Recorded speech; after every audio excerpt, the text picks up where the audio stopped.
안녕하세요. 오늘도 사연살롱을 찾아주셔서 감사합니다. 결혼 5년 만에 돌싱이 된 여성이에요. 얇긴 물속은 알아도 한길 사람 속은 모른다더니 그 말이 딱 맞더군요.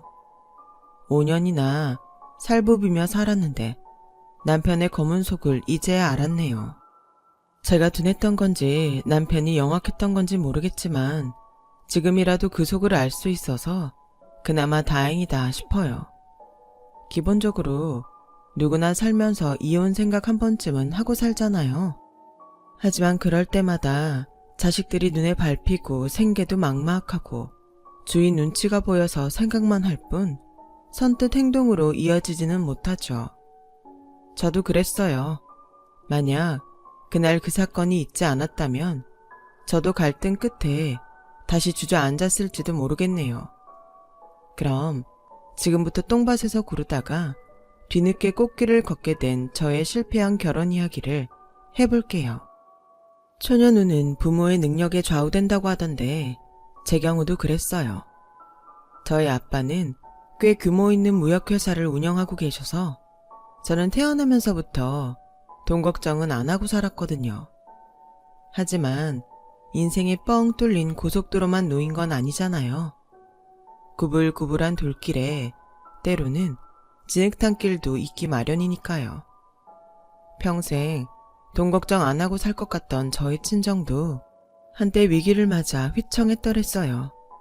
아빠랑 공동으로 회사를 경영하시던 분이 공금을 들고 해외로 도망을 치는 바람에 벌어진 일이었죠.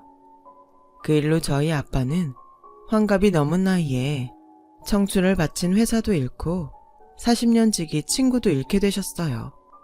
다행이라고 해야 할지 저희 남매는 이미 결혼을 해 독립한 상태여서 어려움을 겪지는 않았어요. 반면에 부모님이 많이 힘드셨죠. 지금도 그때 일을 생각하면 코끝이 찡해져요. 자식들 걱정할까봐 겉으로 티도 안 내시고 속으로 피눈물을 흘리셨거든요. 제가 결혼을 할 때만 해도 저희 집은 대저택에 살며 차도 3대나 굴리고 그렇게 살 정도로 잘 살았어요. 당시 저희 오빠는 한국에서 대학을 졸업하고 외국으로 유학을 떠난 뒤 그곳에서 결혼해서 현지 직장에 다니고 있었어요. 저는 막 대학을 졸업하고 취직한 상태였죠. 초등학교에 입학한 순간부터 16년간 공부만 했으니 이제 좀 놀아보자 하던 때였어요. 그래서 월급을 받으면 옷이고 빼기고 내 몸 치장하는 것들 사모으느라 정신이 없었죠. 그러다 보니 통장은 늘 텅텅 비어 있었어요. 그런 저의 방탕한 생활을 보신 아빠는 극단의 조치를 취하셨어요. 앞으로 한 달 생활비로 50만 원씩 내도록 해. 한 번이라도 밀리면 그날로 당장 쫓아낼 줄 알아.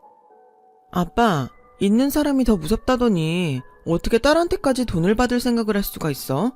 다른 집 부모들은 자식한테 못해줘서 안달인데 딸내미가 피땀으로 번 50만 원 받아서 얼마나 더 부자가 되려고 그래?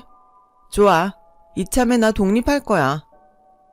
말은 호기롭게 던졌지만 수중에 100만 원도 없던 저는 눈칫밥 먹어가며 부모님 집에 붙어있을 수밖에 없었어요. 그리고 매달 피 같은 50만 원을 엄마 손에 따박따박 놓아드렸죠. 세금 떼고 나면 200만 원도 안 되는 월급에서 매달 50만 원이나 내려니 손이 바들바들 떨리더라고요. 그때 돈의 무게를 알게 되었어요. 월급에서 카드값이며 교통비, 기타 비용을 해결하느니 늘 돈에 쪼들렸고 그래서 아침마다 도시락을 싸기 시작했어요. 생활비를 내고 있으니까 당당하게 냉장고 속 반찬을 양껏 먹을 수 있으니 도시락은 공짜인 거죠. 그렇게 식비를 아껴가며 반강제적인 알뜰한 생활을 하고 있었는데 그런 제 모습이 남들 눈에는 괜찮은 여자로 보였던 모양이에요. 결혼 정년기에 든 남자 직원들이 제게 대시를 많이 하더라고요. 제 남편도 그중 하나였어요. 하지만 저는 결혼이 급한 게 아니라 학창시절 못해본 연애도 해보고 나름 인생을 즐기고 싶었던 터라 칼같이 그들을 쳐냈죠. 그런데 참 아이러니하게도 이런 제 모습이 그들로 하여금 승부욕을 돋게 했던 모양이에요. 졸지에 회사에서 인기녀로 등극해 문 남성들의 시선을 받게 된 거예요. 솔직히 싫지는 않았어요. 인기가 있다는 건 그만큼 나한테 매력이 있다는 거니까요. 그러던 어느 날이었어요. 그날은 회사 야유회가 있던 날이었는데 저녁 식사 자리가 술판으로 이어지게 된 거예요. 거기서 진실 게임을 했는데 남편이 그 틈을 타 제게 고백을 한 거예요. 술 기운이었는지 아니면 저도 내심 남편이 마음에 있었던 건지 남편의 고백을 받아주었고 그날부터 우린 공개 연애를 하게 되었어요. 다행히 저희 회사가 사내 연애를 금지하는 분위기가 아니어서 다행히 별 탈 없이 연애를 할 수 있었어요.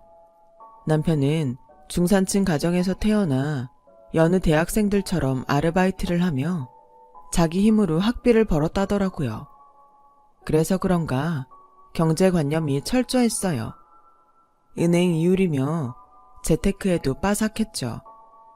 그런 남편에 비해 저는 유치원생이나 다름없었어요. 그래서 남편과 사귀는 동안 난생 처음 용돈 기입장까지 쓰며 돈 관리를 배워나갔어요. 그러자 이런 저의 변화를 본 아빠는 누군지 몰라도 네가 짝은 잘 만난 것 같구나. 시간 날 때 회사로 한번 데리고 와라. 맛있는 거 사줄 테니. 철없던 딸이 늘 걱정이던 아빠는 딸의 남자친구를 보기도 전부터 이미 호감을 가지고 계셨고 2년간 연애를 하는 동안에도 남편의 생일 선물과 명절 선물도 챙겨주셨어요. 일찌감치 사윗감으로 점 찍은 것처럼 말이에요. 상황이 그렇다 보니 결혼 얘기가 나왔을 때도 저희 집에서는 당연한 수순이라는 분위기였어요. 그건 시댁도 마찬가지였죠. 결혼 얘기가 나오고 인사를 드리러 처음 시댁에 찾아갔는데 시부모님과 시누이 모두 반갑게 맞아주시더라고요. 이런 분위기라면 그간 말로만 듣던 고부간의 갈등이니 시집살이니 하는 것들은 저와는 상관없는 얘기처럼 생각될 정도로요. 남편과 저는 양가의 환대를 받으며 결혼 준비를 할 수 있었어요. 그런데 제 결혼 소식을 들은 오빠가 전화를 했더라고요. 그 사람 정말 믿을 만한 사람이야? 네가 워낙 철이 없어서 결혼 상대는 내가 직접 보고 골라줘야 되는데. 걱정 붙들어 매셔. 이미 아빠가 보고 허락해준 사람이니까. 오빤 아직도 내가 앤 줄 알아? 나도 사람 보는 눈 정도는 있다고. 그러니까 내 걱정 말고 오빠 일이나 신경 쓰라고요. 그래도 오빠라고 여동생이 결혼한다니 걱정이 되긴 했던 모양이에요. 결혼을 앞두고 하루가 멀다 하고 제게 영상통화를 걸어오는데 나중엔 좀 짜증이 날 정도였어요. 평소엔 문자 하나 없더니 도대체 왜 그러는지 모르겠더라고요. 엄마는 그게 다 오빠가 저를 많이 아끼기 때문이라고 그러셨지만 다 큰 여동생을 애 취급하니까 어떤 면에선 서운하기도 하더라고요. 오빠가 남편을 처음 본 건 결혼식을 앞둔 이틀 전이었어요. 직장에 휴가를 내고 올케랑 왔더라고요. 떨어져 지낸 시간이 좀 돼서 그런가 아니면 자기 가정을 꾸리고 사는 가장이 되어서 그런가 오빠는 전과는 분위기 자체가 달라 보였어요. 약간 어른 느낌이라고 할까? 아무튼 남편도 오빠를 어려워했어요. 솔직히 거기에는 그럴 만한 사정이 있기도 했고요. 현재 시댁 형편이 그리 넉넉한 편이 아니라서 신혼집을 저희 아빠가 해주셨거든요. 그런데 그 얘기를 들은 오빠가 그걸 못마땅해 한 거예요. 없으면 없는 대로 전세로 시작하든 월세로 시작하면 될 일이지 굳이 부모님 돈으로 시작을 해야겠니? 이게 무슨 독립이야. 그러니까 내가 아직 널 어른이라고 생각 않는 거라고. 너도 너지만 그렇다고 그걸 덥석 받는 네 남편도 정말 마음에 안 들어. 애초에 능력이 안 되면 결혼을 서두를 필요 없었잖아. 벌어서 능력이 되면 그때 해도 되는데 왜 지금이야? 아, 이래서 내가 직접 보고 골랐어야 하는 건데.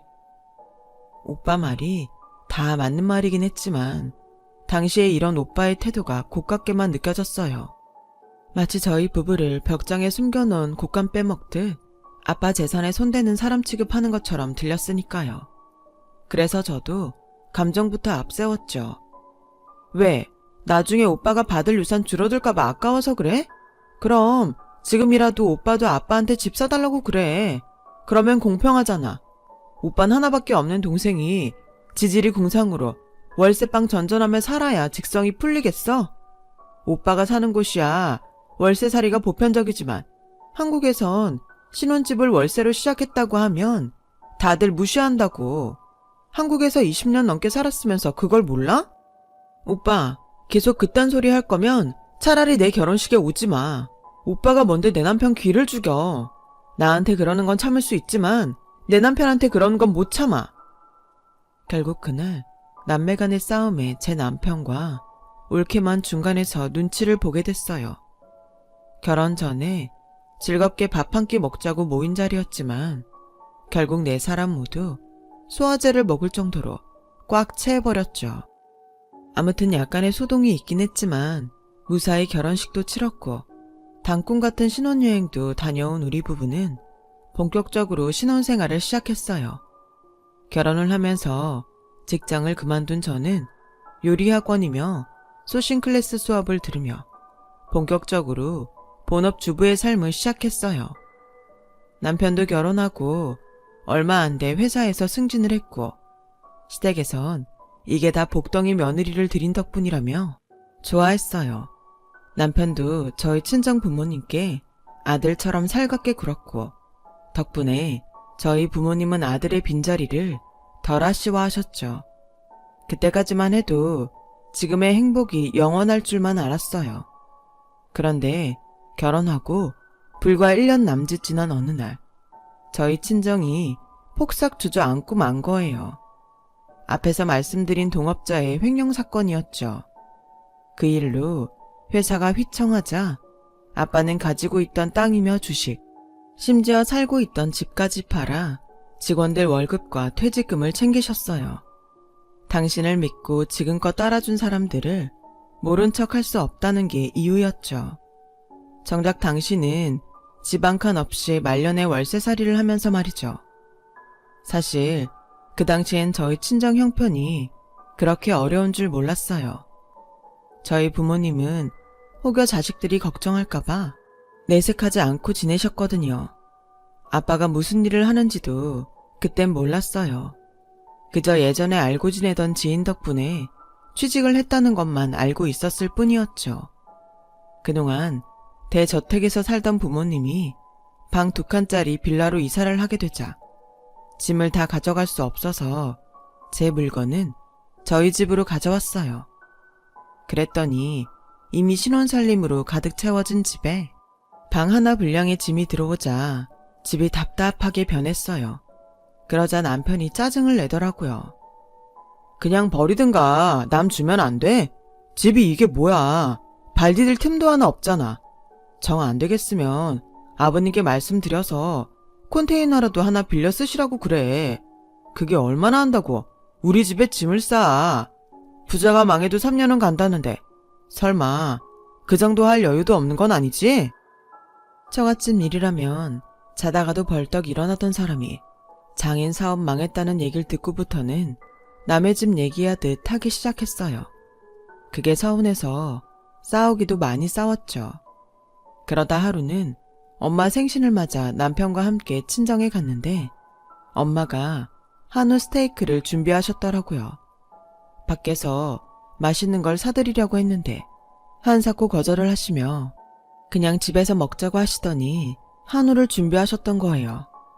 전에 쓰던 멋진 그릇 세트를 꺼내 상을 차리니 이제야 친정에 온 것 같은 기분이 들었어요. 그렇게 기분 좋게 저녁을 먹고 집으로 들어오는데 남편이 차에서 피식 웃으며 그러는 거 있죠. 빚지고 사는 사람은 고기도 숨어서 먹으라 했는데 너희 부모님은 그 좁은 집에 살면서도 할 거 다 하고 한우까지 먹고 산다니? 대단하다. 이러니 직장인들만 불쌍하다는 소리를 하는 거라고. 오너들은 망해도 할 거 다 하고 먹을 거 다 먹고 살잖아. 안 그래? 자기야, 무슨 말을 그렇게 해. 우리 아빠 평생을 다 바쳐 일군 회사 하루아침에 남의 손에 넘기면서도 당신 살 길 찾는 대신 전 재산 다 털어서 직원들 월급이며 퇴직금부터 챙기셨어. 먹을 거 다 먹고 산다고? 엄마가 당신들 먹자고 한우 사셨겠어? 사위 온다니까 준비하신 거지. 그런데 어쩜 말을 그렇게 하냐? 그리고 말이 났으니 말인데 우리 집 망하고부터 자기 변한 거 알아? 평소엔 별일 없어도 양주며 과일 사들고 처갓집 문턱 닳도록 드나들던 사람이 장모 생신인데 딸랑 케이크 하나 사들고 왔잖아. 그뿐이야. 전에는 아버님, 어머님 하던 사람이 이젠 니네 부모? 사람이 그러는 거 아니야. 우리 부모님이 그동안 당신한테 어떻게 했는데. 누구나 안 해드리고 싶어서 그러냐? 너도 알다시피 나 혼자 벌이를 어떻게 전처럼 해드리냐? 그리고 승진하면 월급만 오르는 줄 아니? 그만큼 업무량도 느는 거라고. 넌 결혼하고 지금껏 집에서 편히 살아서 모르나 본데 요즘 나 회사에서 얼마나 쪼이는 줄 알아? 하루에도 12번씩 사표 던지고 싶은 거 꾹 참고 사는 거라고. 그래도 전에는 회사 관두면 장인어른 회사에도 들어갈 수 있다는 희망이 있었지. 지금은 그것도 안 되잖아. 나도 정말 살기 힘들다고. 따지고 보면 남편 말이 다 틀린 것도 아니었어요. 뻔한 직장인 월급으로 우리 식구 사는 것도 빡빡한데 저희 친정까지 돌보는 건 무리니까요. 그래서 제가 다시 일을 시작해야겠다 생각했어요. 그런데 생각만큼 취업이 쉽지 않더라고요. 경력이 많은 것도 아니고 2년 넘게 경력 단절이 된 터라 선뜻 절 받아주는 회사가 없었거든요.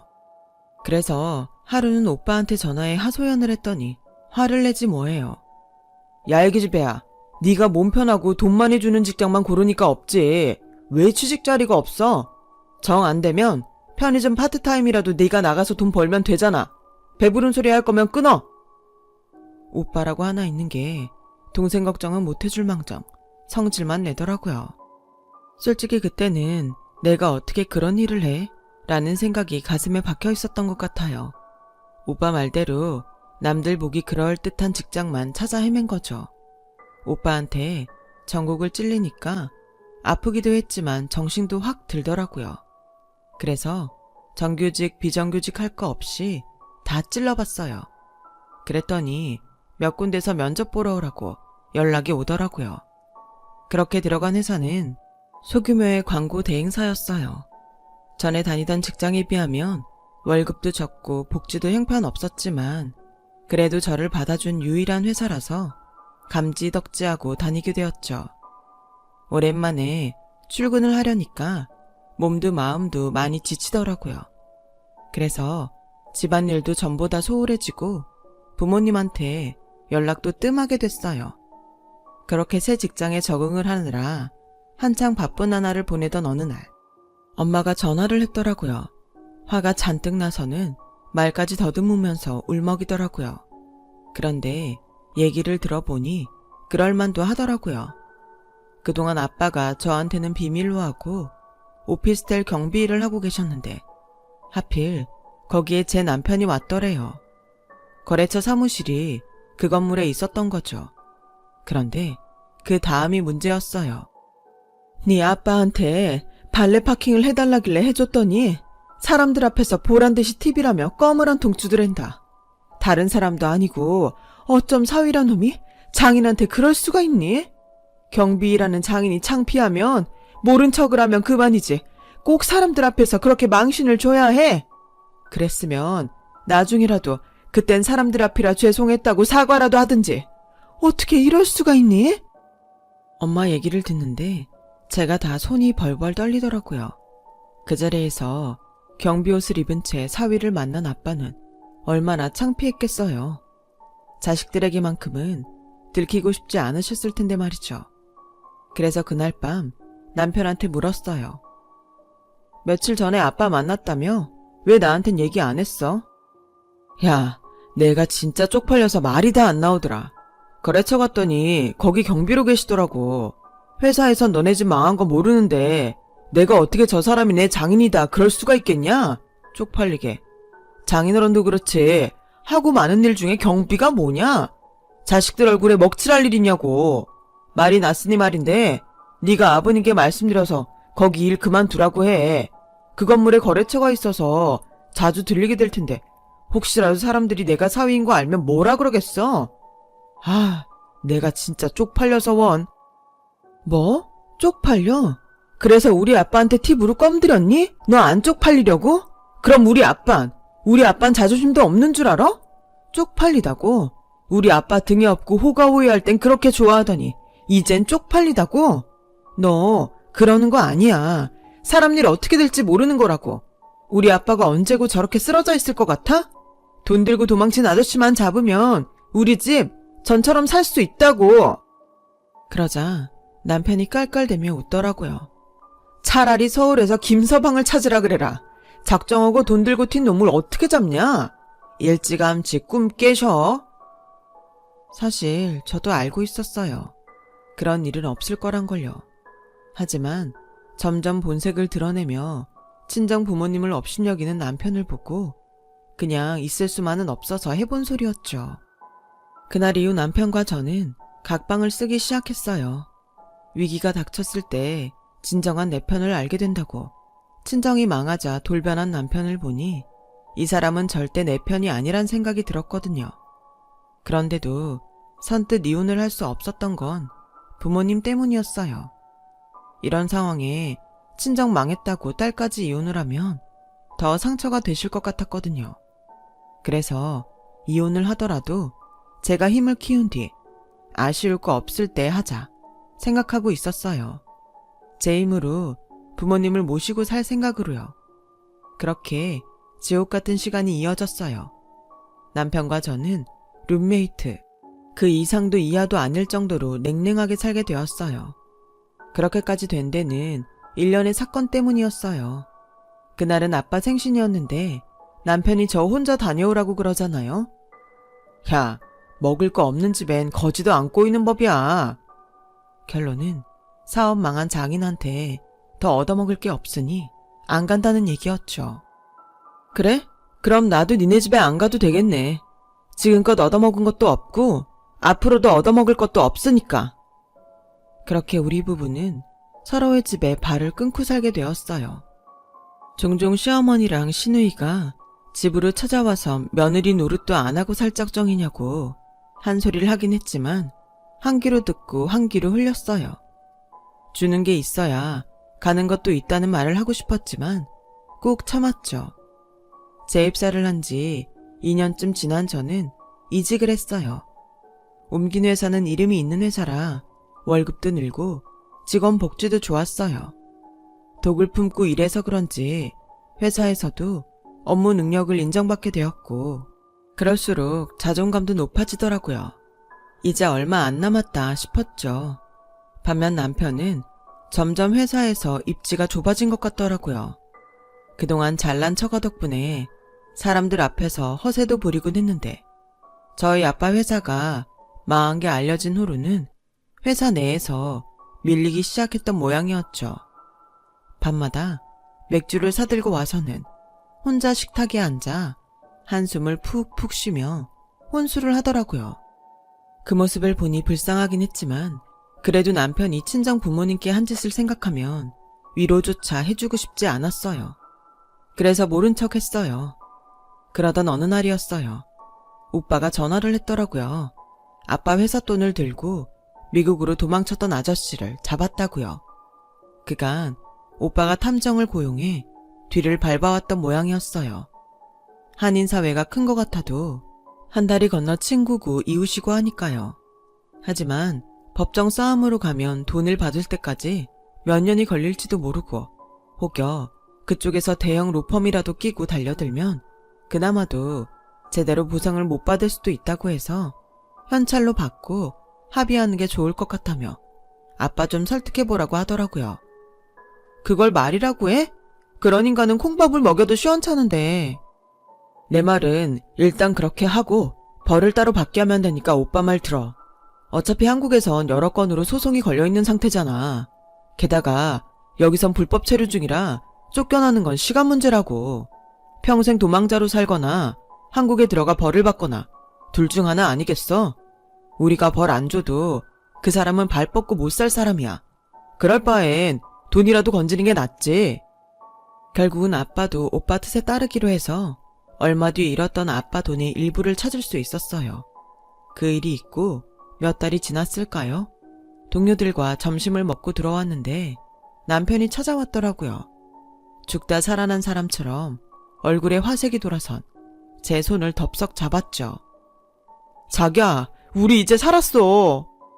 남편의 말에 직장 동료들은 소곤대기 시작했어요. 그래서 남편을 데리고 밖으로 나왔죠. 그랬더니 글쎄 남편이 눈물을 글썽거리며 무릎까지 꿇고는 싹싹 빌지 뭐예요. 내가 잘못했어. 그러니까 나 좀 용서해주라. 내가 잠깐 미쳤었나 봐. 사는 게 너무 힘들어서 내가 제정신이 아니었어. 자기야, 우리 전처럼 다시 잘 지내보자. 응? 이 인간이 갑자기 왜 이러나 싶었어요. 분명 무슨 꿍꿍이가 있을 것 같았죠. 그런데 아니나 다를까? 자기야, 알고 있었어? 장인어른이 건물 사신 거. 나 오늘 사무실 보러 갔다가 가서 장인어른 보고 깜짝 놀랐잖아. 아직 경비로 일하시는 줄 알았는데 무슨 돈이 생기셨는지 글쎄 건물주가 되셨지 뭐야. 사람이 죽으란 법은 없나 봐. 이렇게 또 나를 구해주시네. 자기야, 그래서 말인데 아버님께 나 사무실 하나만 내주면 안 되냐고 해봐. 아파트 담보로 대출을 받아도 한참 모자랄 판이었거든. 그게 무슨 소리야. 누구 맘대로 아파트를 담보로 대출을 받아? 그리고 사무실은 또 뭐고? 알고 보니 남편은 이미 회사에서 잘린 상태였더라고요. 재취업을 하려고 뛰어다녀 봤지만 생각대로 안 되자 창업을 하겠다고 마음을 먹은 거죠. 퇴직금에 적금을 깨도 부족해서 저 몰래 아파트 담보로 대출까지 받으려던 모양이었어요. 웃기고 있네. 누구 맘대로 아파트를 담보로 맡겨. 당신이 무슨 권리로. 그 아파트 우리 아빠가 내 이름으로 해준 집이야. 10원 한 장 안 보탠 주제 어디서 남의 재산을 노려. 그리고 우리 아빠가 건물을 사건 비행기를 사건 네가 무슨 상관이니? 먹을 거 없는 집엔 개도 안 간다고 발길 끄는 게 누구더라? 그래놓고 돈 냄새 맡자마자 거지같이 동냥그릇 들고 달려드니? 이거 완전 개쓰레기네. 야, 쓸데없는 소리 그만하고 짐 싸서 나갈 준비나 해. 그동안 내가 얼마나 이날을 기다려왔는지 알아? 너 삐끗하는 날 이혼장 내밀려고 그간 이를 악물고 참아왔어. 자기야, 왜 이래? 내가 잘못한 건 사실이지만 그간 같이 산 정이 있지. 어떻게 이러니? 넌 동정심도 없어? 동정심 같은 소리하고 자빠졌네. 은혜도 모르는 놈한테 동정심이고 나발이고 필요 없으니까 닥치고 내 집에서 당장 나가. 저는 울며 매달리는 남편을 밀치곤 사무실로 들어왔어요. 어찌나 화가 나던지 손이 바들바들 떨릴 정도였죠. 그렇게 저는 5년간의 결혼 생활을 끝으로 돌싱이 되었어요. 지금은 제 아파트에서 부모님과 함께 살고 있어요. 사계절이 있는 것처럼 인생의 봄날도 있고 가을, 겨울도 있는 것 같더라고요. 이제 겨울이 갔으니 다시 봄이 오겠죠. 언제 떠날지 모를 봄이지만 여한이 남지 않도록 부모님과 함께 실컷 즐길 생각입니다. 여러분도 인생의 봄날을 맞으시길 바래요. 지금까지 제 사연을 들어주셔서 감사드려요. 여러분, 사연 댓글에 응원과 현명한 조언 부탁드려요. 좋아요와 구독은 저에게 큰 힘이 됩니다. 오늘도 좋은 일 가득하세요.